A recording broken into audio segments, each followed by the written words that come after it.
God bless you students. आज हम पढ़ेंगे पार्ट 6 नीति श्लोका। नीति श्लोका का मतलब होता है जिसमें हम एक कम वाक्यों में अच्छी बातें हम बताते हैं। इसको हम सुभाषितानी भी कहते हैं और नीति श्लोका भी कहते हैं। देखिए पहला श्लोक, पृथिव्यां त्रीणि रत्नानि जलम अन्नम सुभाषितम मूढ़े पाषाणखंडेषु रत्न संज्ञा विधीयते। पृथ्वी पर जो हैं वो 3 ही रत्न हैं।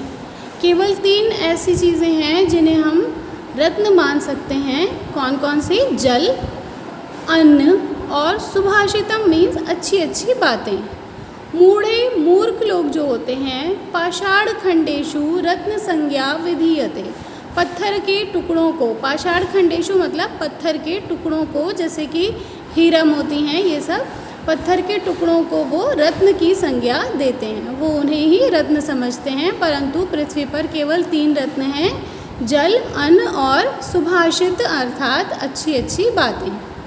सेकंड, यस्य नास्ति स्वयं प्रज्ञा शास्त्रम तस्य करोति किम लोचनाभ्यां विहीनस्य दर्पणः किम करिष्यति। यस्य मतलब जिसकी, नास्ति नहीं है, स्वयं प्रज्ञा स्वयं की बुद्धि जिसकी नहीं है, उसका शास्त्र भी कुछ नहीं कर सकते। शास्त्रम तस्य करोति किम, शास्त्र भी उसका कुछ नहीं कर सकते। ठीक उसी प्रकार जैसे लोचनाभ्याम विहीनस्य, नैनों से विहीन होते हुए अर्थात अंधे होते हुए अंधे व्यक्ति के लिए दर्पणः किम करिष्यति, दर्पण अर्थात आईना या शीशा जिसको हम मिरर कहते हैं, मिरर उसके लिए कुछ भी नहीं कर सकता। अगर उसकी आंखें नहीं हैं तो मिरर उसके किसी भी काम का नहीं है। ठीक उसी प्रकार जैसे अपनी बुद्धि ना होते हुए शास्त्र जो कि हमें अच्छी बातें बताते हैं वो मूर्ख व्यक्ति के लिए किसी काम के नहीं हैं। थर्ड, रूप यौवन संपन्ना विशाल कुल संभवा विद्याहीना न शोभन्ते निर्गंधा इव किंशुका।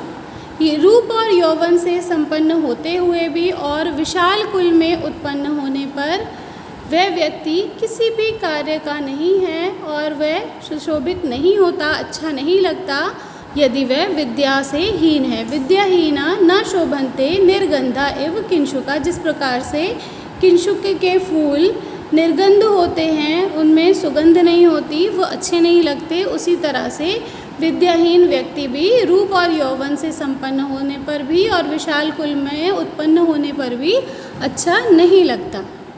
नेक्स्ट फोर्थ देखिए, जल बिंदु निपातेन क्रमशः पूर्यते घटा सा हेतु सर्व विद्यानां धर्मस्य च धनस्य च।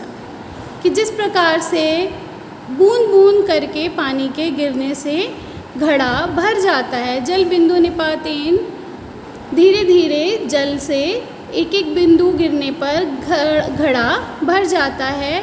सा हेतु उसी प्रकार से सर्व विद्यानां धर्मस्य च धनस्य च, सभी प्रकार की विद्या का और धर्म का और धन का भी उसी तरह से हम संचय कर सकते हैं। जिस तरह से जल की एक बूंद गिरने से घड़ा भर जाता है, ठीक उसी प्रकार से यदि हम एक बूंद मतलब थोड़ा अगर हम धीरे धीरे विद्या को ग्रहण करें तो विद्या एकत्र हो जाएगी और धीरे धीरे हम धर्म के ज्ञान की बातें एकत्र करें तो धर्म बहुत ज़्यादा हमें प्राप्त हो जाएगा, हम धार्मिक हो जाएंगे। और ठीक उसी प्रकार से धन का भी होता है, धीरे धीरे यदि हम उसको एकत्र करें तो धन भी बहुत ज़्यादा एकत्र हो जाता है।